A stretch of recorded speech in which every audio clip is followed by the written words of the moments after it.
Welcome back to Richard Munang channel, where opportunities for environmental solutions are discussed and practical reality to the solutions we need to address challenges are also showcased.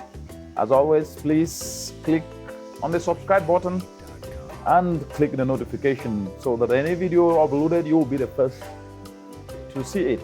Today, we're going to look at which kind of attitude do we need so that at least we can turn challenges to opportunities. And attitude is very, very important. How do we nurture that attitude? Given the fact that at least sometimes the challenges we face are not solvable because of the attitude we put up front. How do we turn that so we can see every challenge as a solvable? Stay tuned. I'll be right back.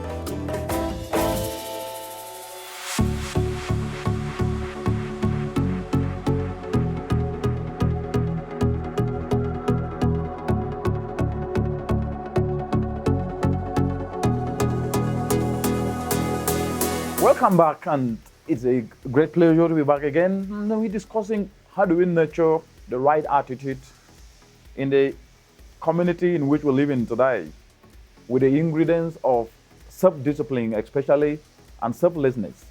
How do we do this? Well, let's put it in perspective. We always hear, comparison to South Korea and others, but what we forget is that it boils down to passion. And not passion for self, but passion to do that which touches many lives.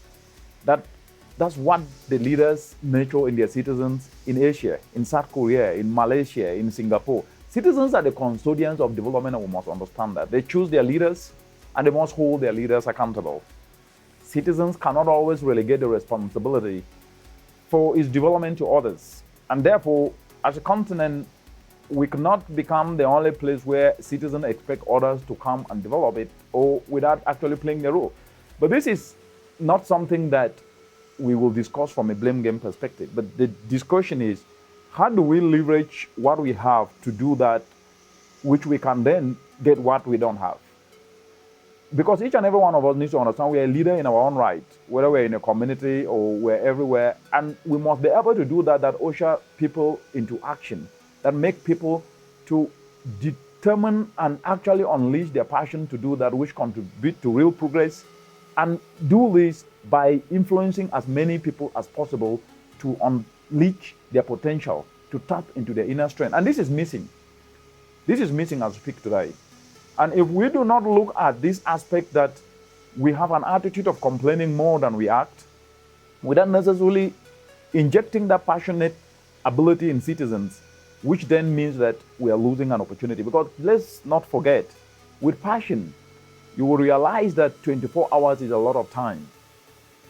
That every citizen will make a habit to work around the clock and not confine self to the traditional 8 to 5 p.m. we hear, and Monday to Friday work schedule. You will realize that most times your most productive working time falls outside those traditional working hours.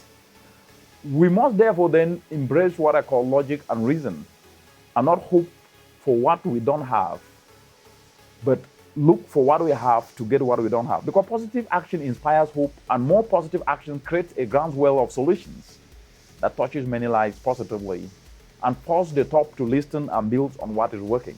But we need an attitude of work. To work not because we're working for someone, but to work because we have to do that which touches life, to see opportunities in challenges as we move away from the knee-jerk approach of blame game to solutions-driven approaches where talk is backed by positive action.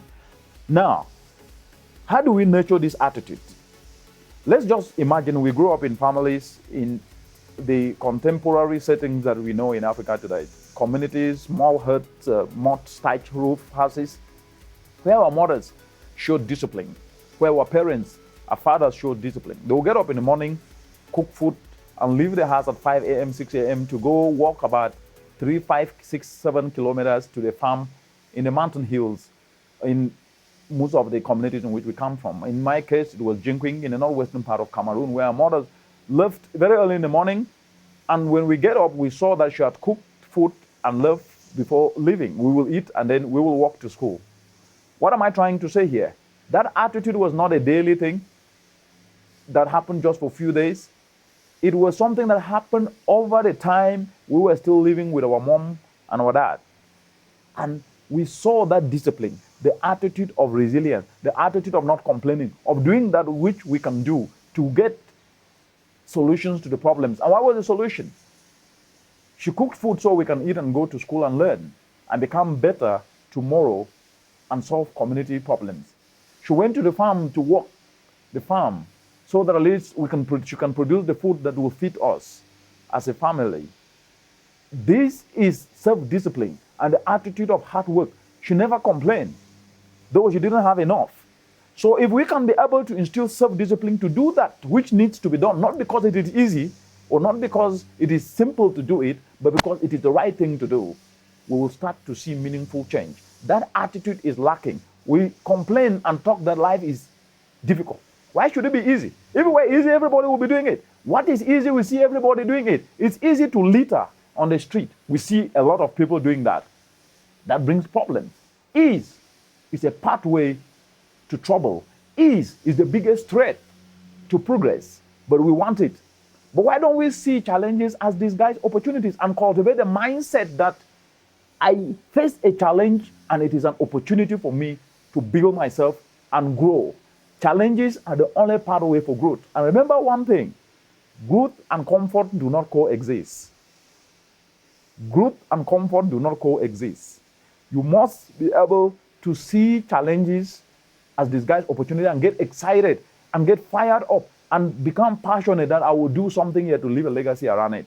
So we must cultivate the attitude of hard work, the attitude of less complaining and doing more, the attitude of not blaming others, but asking ourselves, what can I contribute to this problem? That is what we must do. And if we don't do this, we have a very long way to go in turning challenges to opportunities. But we can do this. And please keep the positive mindset and do that which touches many lives beyond your immediate family. Thank you.